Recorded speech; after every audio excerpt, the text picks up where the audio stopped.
This framework is designed to support the development of impact evaluations of a programme.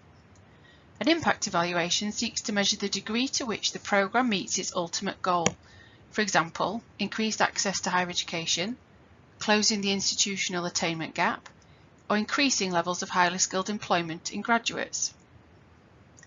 An impact evaluation of a large programme will contain a number of activities or interventions or initiatives which will all have their own outcomes and objectives. In comparison to the measurement of programme impact, at this level, evidence will indicate the degree to which the activities are having an effect on the target population's behaviours or attitudes. This video will introduce you to programme level evaluations. It will also provide a template for your evaluation design. Your first task is to provide an overview of your programme. In the template, insert it into this slide. There's always a tendency to rush to data collection. It's important that we think about reflecting on the programme and the context in which it sits. Consider these questions. Why is this programme being implemented? Are there any aims and objectives? Can you outline what success would look like? How is the programme being implemented and supported? What processes are there? And have you collected any data already that would help you move from a baseline to identify any changes? These questions could be discussed with key stakeholders who administrate and participate in the programme or contribute and benefit from its success. That would help build ownership and a shared understanding of the needs of the evaluation. Key stakeholders can also act as enablers, which we'll talk about later in this video. If your evaluation is a considerable size or spend, you may want to include external or independent consultants in this evaluation process. Once you've reflected on the programme context and some key questions around its implementation, you should be able to build a clear rationale for why the programme exists. Add a statement which clearly outlines the intended aims of the programme here. It's important that you check your assumptions, such as, do you know what impact you're likely to have? Do you know why you'll have this impact? What's the evidence base for assuming this impact? And what else could action this change? Your assumptions of what you think might happen if the programme of activities is implemented. You may not always have evidence to back this up, or if you do, great. Your assumptions may also be based on reflections or anecdotes from running the programme before. The counterfactual is what would happen to beneficiaries in the absence of the intervention. What else could be creating the same or different results? We have an evaluation checklist on our Steer blog which can help you with some of these questions. Your aim in designing this impact evaluation is to complete a logic model for your programme, like the one shown on the screen. You should already have a rationale statement of thoughts about your aims and some longer-term impact. There will now be a slide for each of the stages of this logic model.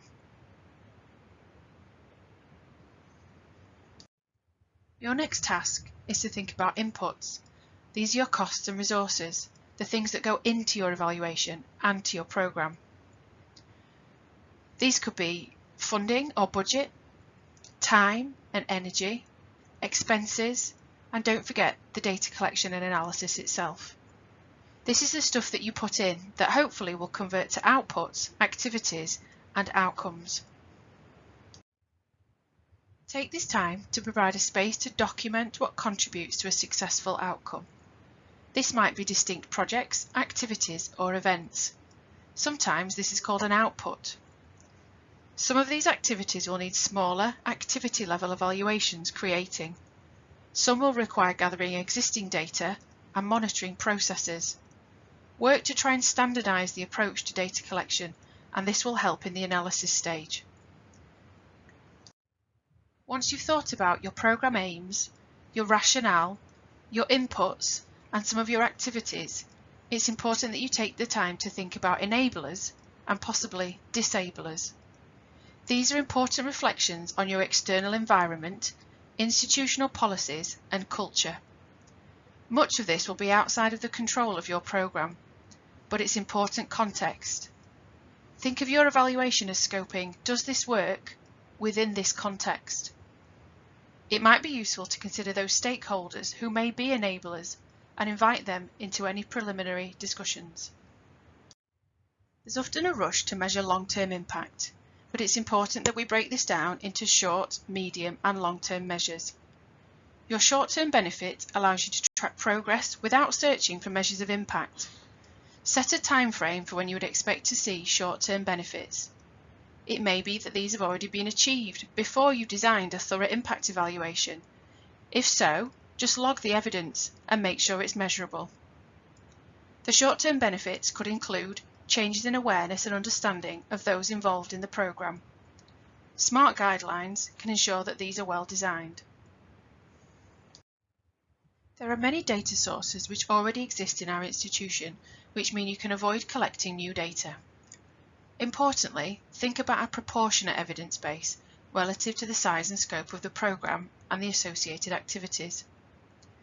If you need to design new data collection, consider a range of methodologies, quantitative and qualitative, aligned to the measure of success. Reflections from those delivering the programme are just as important as the metrics.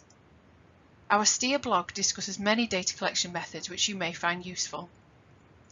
You may also wish to consult the Office for Students Standards of Evidence, which can promote guidance on appropriate evidence types.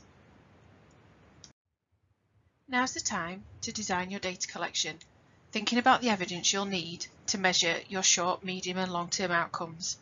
There's lots of support on our blog to think about data collection and innovative ways of collecting data that move beyond focus groups and surveys. When you've decided that, use this space to record your plans. We're now moving on logically from short-term benefits to medium-term outcomes. You would expect your medium-term outcomes to follow on from your short-term benefits. For example, when a student becomes aware of extracurricular activities, hopefully participation increases, confidence increases, and these might be your medium-term outcomes.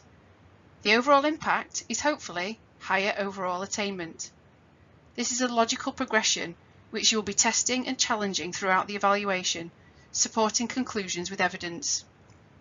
When setting these outcomes, also refer to the SMART guidelines, which will ensure they are well designed. At this point, it's probably really important to refer back to your rationale and your overall aims of the programme. Keep making sure that these outcomes align. This is where you would record your evidence against your medium-term outcomes, linking it to indicators of success and the data source that you will find that evidence from. Don't forget that there will be a period of data analysis, triangulation and synthesis for all of these outcome stages. And just with the short-term benefits, you'll also need a period of time to design the data collection that you might need to measure your medium-term outcomes. When you've done that, record it here. You will need to document measures of overall impact. You will need to think about how you will know your programme has been a success. You may have already thought about these and identified what success looks like earlier on in this presentation and in your planning.